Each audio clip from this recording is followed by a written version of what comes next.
Une attaque de drone en Arabie Saoudite. Et tout de suite, le monde entier pointe du doigt un coupable. Mais, comme souvent, derrière l'évidence, il y a un jeu d'intrigue qui est, bien beaucoup plus complexe. Alors la question qu'on se pose aujourd'hui, c'est qui tire vraiment les ficelles? Imaginez la scène. On est le 2 mars 2026. La plus grande raffinerie de pétrole d'Arabie Saoudite en flammes. C'est un choc, évidemment. Ça secoue les marchés mondiaux. Et quasi instantanément, un consensus se dégage. Le coupable? L'Iran. L'affaire semble plier. Bon, ça c'est la version simple, celle qui fait les gros titres.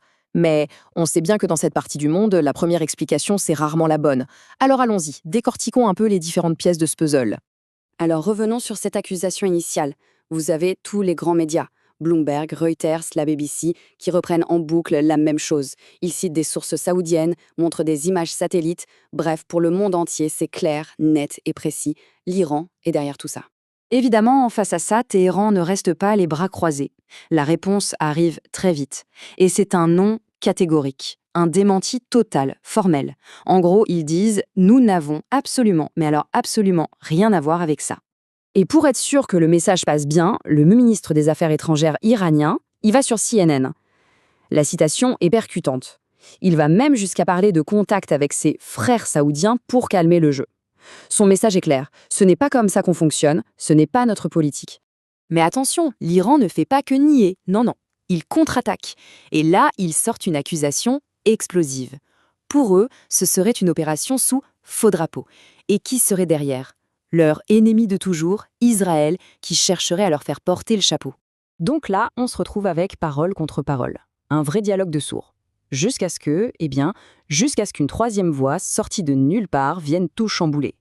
Et cette voix, elle va donner un poids assez surprenant à la version iranienne. Et cette voix, c'est celle de Tucker Carlson, un commentateur américain très influent et aussi très controversé. Et ce qu'il dit est une véritable bombe.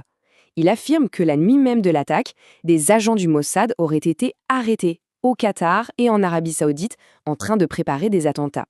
Là, forcément, ça change complètement la donne. Alors là, la question qu'on se pose tous, c'est pourquoi? Quel serait l'intérêt pour Israël de faire ça?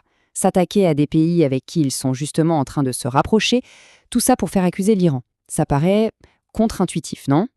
Eh bien, la théorie avancée par Carlson, elle est simple, mais elle fait froid dans le dos. L'objectif serait de créer un incident tellement grave qu'il forcerait une coalition internationale, avec les États-Unis en tête, à entrer en guerre contre l'Iran. En clair, faire d'un conflit régional une véritable guerre mondiale. Que cette théorie soit vraie ou fausse, une chose est sûre, l'incident a fonctionné. Il a capté l'attention du monde entier. Toutes les grandes puissances sont maintenant obligées de choisir leur camp et la tension monte très très vite. Le Royaume-Uni, par exemple, joue la carte de la prudence. Pas d'attaque directe, disent-ils, mais ils sont d'accord pour aider les États-Unis avec leur base militaire pour des frappes dites défensives. Mais ce n'est pas tout. Londres a une idée, une proposition qui va faire entrer un acteur complètement inattendu dans ce jeu. Cette idée, c'est de faire appel à l'Ukraine. Oui, l'Ukraine.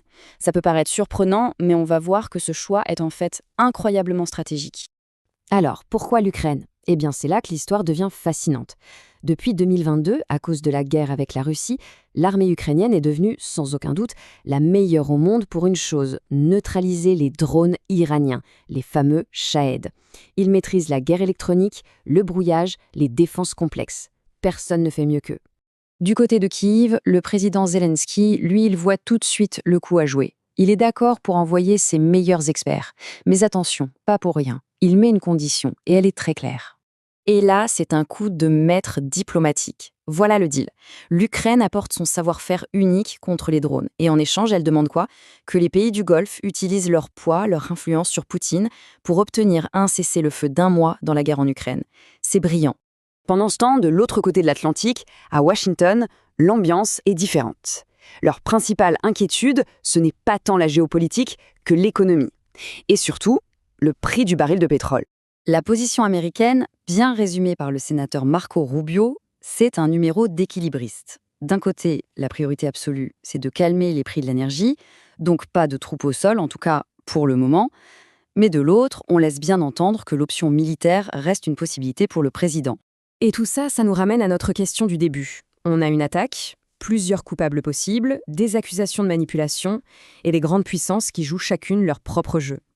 Alors, au milieu de cet immense échiquier, qui au final tire vraiment son épingle du jeu? À qui profite réellement ce chaos?